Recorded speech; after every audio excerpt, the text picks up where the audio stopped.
Hello friends, gardening ഷെഫിൻ്റെ പുതിയ വീഡിയോയിലേക്ക് എല്ലാവർക്കും സ്വാഗതം. ഇന്ന് ഗോതമ്പ് പൊടി വെച്ച് ചെയ്യാൻ പറ്റുന്ന സ്നാക്കായിട്ടും അതുപോലെ ബ്രേക്ക്ഫാസ്റ്റ് ഡിന്നറിനൊക്കെ കഴിക്കാൻ പറ്റുന്ന നല്ലൊരു ഹെൽത്തി ആയിട്ടുള്ള സ്നാക്കിൻ്റെ റെസിപ്പിയാണ് കേട്ടോ. അപ്പോൾ അതിന് വേണ്ടിയിട്ട് 1 കപ്പ് ഗോതമ്പ് പൊടി എടുത്തിട്ടുണ്ട്. പൊടി എടുക്കുമ്പോൾ നിങ്ങൾക്ക് ആവശ്യത്തിന് അളവിനെടുക്കാം. ഒരിത്തിരി ഉപ്പ് ചേർത്തിട്ട് നന്നായിട്ടൊന്ന് വെള്ളം ചേർത്ത് കുഴക്കുക. പിന്നെ 1 ടീസ്പൂൺ വെളിച്ചെണ്ണ ചേർത്തിട്ടുണ്ട്. അത് യാതൊരു നിർബന്ധമില്ലാത്ത കാര്യമാണ് കേട്ടോ. പിന്നെ കളറിന് വേണ്ടിയിട്ട് ഒരിത്തിരി മഞ്ഞൾപ്പൊടിയും കൂടി ചേർത്ത് കൊടുത്തിട്ടുണ്ട്. ഇനി ഇത് ആവശ്യത്തിന് വെള്ളം ഒഴിച്ചിട്ട് നന്നായിട്ട് ഇതുപോലെ ഒന്ന് കുഴച്ചെടുക്കാം. അപ്പോൾ നമ്മൾ 1 ടീസ്പൂൺ വെളിച്ചെണ്ണ ചേർത്താൽ ഇതുപോലെ പാത്രത്തിലൊന്നും പൊടി ഒട്ടും ഇല്ലാതെ നമുക്ക് ബോളാക്കി എടുക്കാൻ പറ്റും. അല്ലാതെ ടേസ്റ്റിൽ വലിയ വ്യത്യാസങ്ങളൊന്നും വരില്ല. അപ്പോൾ ഓയിൽ സ്കിപ്പ് ചെയ്യേണ്ടവർക്ക് സ്കിപ്പ് ചെയ്യാം. ഇനി അതവിടെ മാറ്റി വെച്ചിട്ട് നമ്മളിതുപോലെ സവാള, ടൊമാറ്റോ, ഗ്രീൻ ചില്ലീസ് എല്ലാം ചെറിയ പീസാക്കി കട്ട് ചെയ്തെടുക്കാം കേട്ടോ. ഇനി ഇതിലേക്ക് പെരിഞ്ജീരകത്തിൻ്റെ പൊടി ആവശ്യത്തിന് ചേർത്ത് കൊടുക്കാം. അതുപോലെ തന്നെ ഒരിത്തിരി മല്ലിപ്പൊടി, ചതച്ച മുളകും, പിന്നെ പേരിന് മാത്രം പഞ്ചസാര, ഒരിത്തിരി കടലപ്പൊടി, ആവശ്യത്തിന് ഉപ്പ്, ഇതെല്ലാം കൂടി ചേർത്തിട്ട് നന്നായിട്ട് മിക്സ് ചെയ്യാം. കടലപ്പൊടിയൊന്നും ഒരുപാട് ചേർക്കണ്ട കേട്ടോ, 1 ടീസ്പൂണൊക്കെ ചേർത്താൽ മതി ഈ ഒരു ക്വാണ്ടിറ്റിക്ക്. ഇനി ഇത് നന്നായിട്ട് മിക്സ് ആക്കിയതിന് ശേഷം ഇതിലേക്ക് ചേർത്ത് കൊടുക്കുന്നത് ഇതാണ് ഒറിഗാനോ.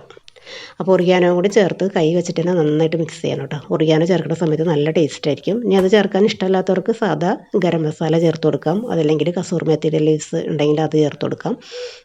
പക്ഷേ ഒറിഗാനോ ചേർത്ത് കൊടുക്കുമ്പോൾ നമ്മൾ പിസ്സയൊക്കെ കഴിക്കുന്ന അതേ ടേസ്റ്റിൽ കഴിക്കാൻ പറ്റും. എന്നിട്ട് നമ്മൾ കുഴച്ച് വെച്ചിരിക്കുന്ന ചപ്പാത്തിയുടെ മാവ് ഇതുപോലെ ചപ്പാത്തി പരത്തുന്ന പോലെ തന്നെ ഒന്ന് പരത്തിയെടുക്കാം.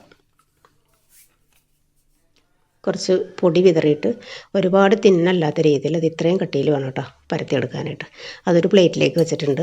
ഇനി നമ്മൾ റെഡിയാക്കി വെച്ചിട്ടുള്ള മസാലക്കൂട്ട് ഇതിലേക്ക് നിരത്തി വെക്കാം. മസാലക്കൂട്ട് ഇടുമ്പോൾ ഈ ചപ്പാത്തിയുടെ എല്ലാ ഭാഗത്തും വരുന്ന രീതിയിൽ വെച്ച് കൊടുക്കണം കേട്ടോ. അപ്പോഴാണ് നമുക്ക് ഓരോ പീസ് കഴിക്കുമ്പോഴും എല്ലാ ഭാഗത്തും ഫില്ലിങ് കിട്ടുള്ളൂ. ഇനി ഇതിലേക്ക് നോൺ വെജ് വയ്ക്കാൻ ആഗ്രഹമുള്ളവർക്ക് വെച്ച് കൊടുക്കാം. ഞാനപ്പോൾ ഇത് റൗണ്ട് കിട്ടാൻ വേണ്ടിയിട്ട് ഈ ചപ്പാത്തി ഒന്ന് ഷേപ്പ് ചെയ്ത് റൗണ്ടിലെടുത്തിട്ടുണ്ട്. അങ്ങനെ റൗണ്ടിലെടുക്കണമെന്ന് നിർബന്ധമില്ല. നമ്മളിതുപോലെ റോൾ ചെയ്തിട്ട് 2 സൈഡും ഒന്ന് ഒട്ടിച്ചു കൊടുത്താൽ മതി.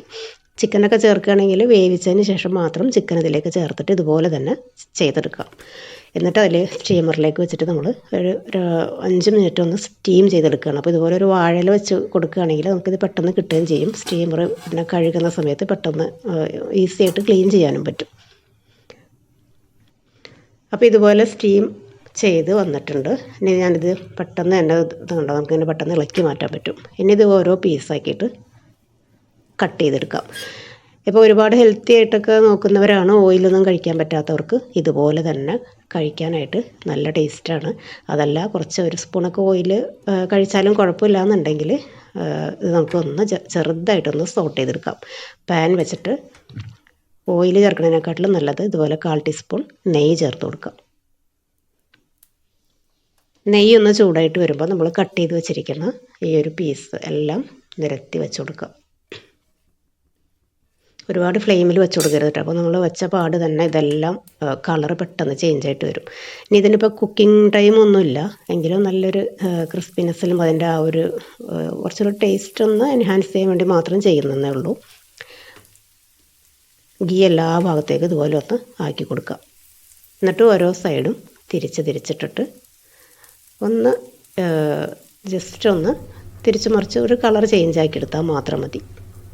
അപ്പോൾ ഇതിൻ്റെ ഈ കവറിങ് കണ്ടോ, ഇതേപോലെ ചപ്പാത്തിക്കൊക്കെ നമ്മൾ നെയ്യ് ചേർത്ത് ചപ്പാത്തി ചുടുമ്പോൾ അതിൻ്റെ ഒരു പുറം ഭാഗം ഒന്ന് മുരിഞ്ഞ് വരില്ലേ, അതുപോലെ ഒന്നായി വരുമ്പോൾ നമുക്കിത് ചൂടോടുകൂടി തന്നെ പാനിൽ നിന്നും മാറ്റി വെക്കാം. നല്ല സൂപ്പർ ടേസ്റ്റും അതുപോലെ തന്നെ ഹെൽത്തി ആയിട്ടും കഴിക്കാൻ പറ്റുന്ന റെസിപ്പിയാണ്.